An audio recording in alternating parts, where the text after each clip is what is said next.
نور دربي بالقرآن واشرح صدري بالإيمان واغفر ذنبي يا رحمن واستر عيبي يا منان. الحمد للہ والصلاة والسلام علی رسول اللہ وعلی آلہ وصحبہ وموالہ. محترم بھائیو، السلام علیکم ورحمۃ اللہ وبرکاتہ.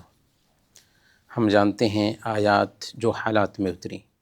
اللہ کے نبی صلی اللہ علیہ وسلم کے پاس، جیسا کہ صحیح بخاری اور صحیح مسلم کی روایت ہے، ایک دن ایک مہمان آیا.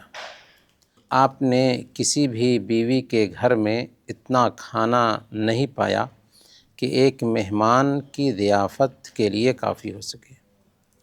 تب اللہ کے نبی صلی اللہ علیہ وسلم نے صحابہ میں اعلان کیا کہ ہے کوئی جو آج میرے ایک مہمان کی ضیافت کرے.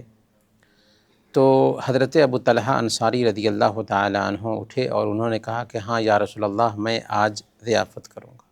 جب وہ گھر گئے، پوچھا اپنی بیوی ام سلیم رضی اللہ تعالی عنہ سے کہ آج اللہ کے نبی صلی اللہ علیہ وسلم کے ایک مہمان کی ضیافت کرنی ہے، کچھ کھانا ہے.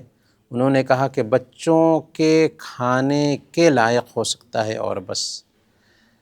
حضرت ابو طلحہ رضی اللہ تعالی عنہ نے کہا کہ کوئی بات نہیں ہے، بچوں کو سلا دو.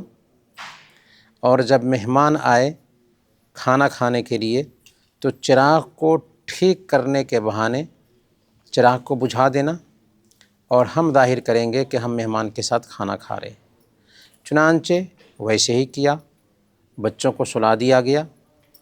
مہمان جب آئے تو مہمان کے سامنے میں کھانا چن دیا گیا اور چراغ کو ٹھیک کرنے کے بہانے چراغ کو بجھا دیا گیا.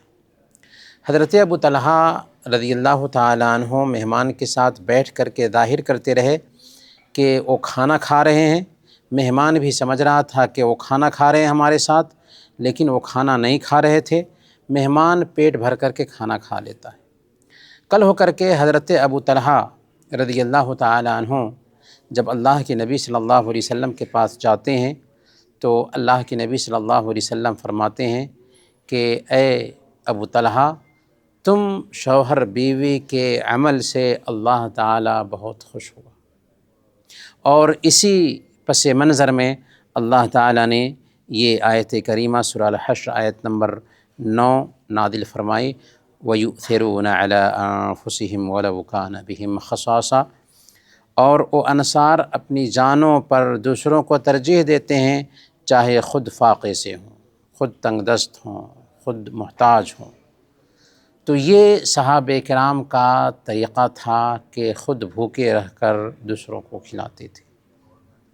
اور یہ ایک واقعہ نہیں ہے، ایسے بہت سارے واقعات ملیں گے صحابہ کرام کے کہ جنہوں نے ایثار اور قربانی کی ایسی مثال قائم کی کہ دنیا ویسی مثال پیش نہیں کر سکتی قیامت کے دنوں تک.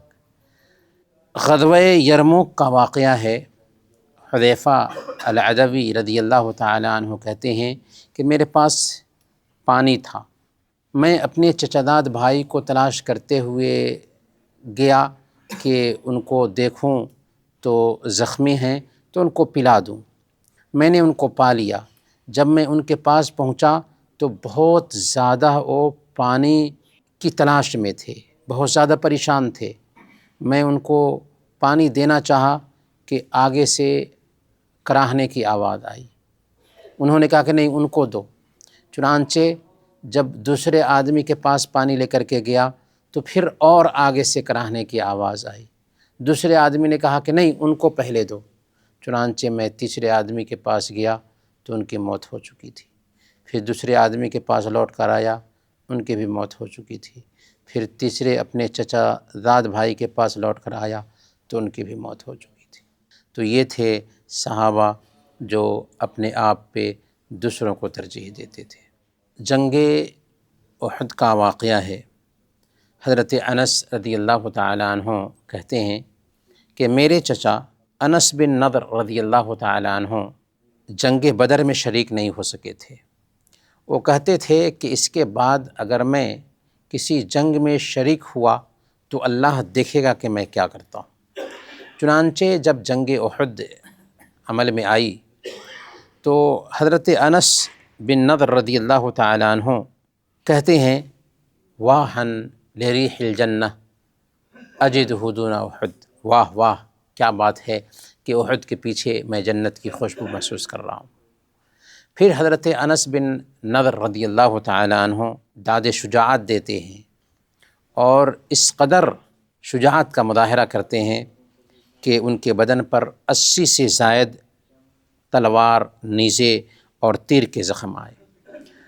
حضرت انس بن نضر رضی اللہ تعالیٰ عنہ کی بہن ربیع بنت نضر کہتی ہیں کہ میں نے اپنے بھائی کو ان کی انگلیوں کی پوروں سے ہی پہچانا۔ اسی پس منظر میں اللہ تعالیٰ نے یہ آیت کریمہ اتاری، من المؤمنین رجال صدقوا ما عاہدوا اللہ علیہ فمنہم من قضى نحبہ ومنہم من ينتظر وما بدلوا تبدیلا۔ مومنوں میں کچھ ایسے لوگ بھی ہیں جنہوں نے اللہ سے جو وعدہ کیا تھا اسے سچا کر دکھایا، اور بعض نے تو اپنا وعدہ پورا کر لیا، اور بعض موقع کے انتظار میں ہیں اور انہوں نے کوئی تبدیلی نہیں کی۔ حضرت انس رضی اللہ تعالیٰ عنہ کہا کرتے تھے کہ یہ آیت کریمہ حضرت انس بن نضر اور ان کے جیسے لوگوں کے حوالے سے اتری۔ تو یہاں پر بھی ہم دیکھتے ہیں کہ صحابہ کرام نے ہمت، شجاعت اور بہادری کا عجیب مظاہرہ کیا، جو ہم ان کی زندگی کا مطالعہ کرتے ہوئے سمجھ سکتے ہیں۔ اللہ تعالیٰ سے دعا ہے کہ اللہ تعالیٰ ہم سب کی حفاظت فرمائیں۔ وصلی اللہ علی نبینا محمد وعلی آلہ وصحبہ اجمعین۔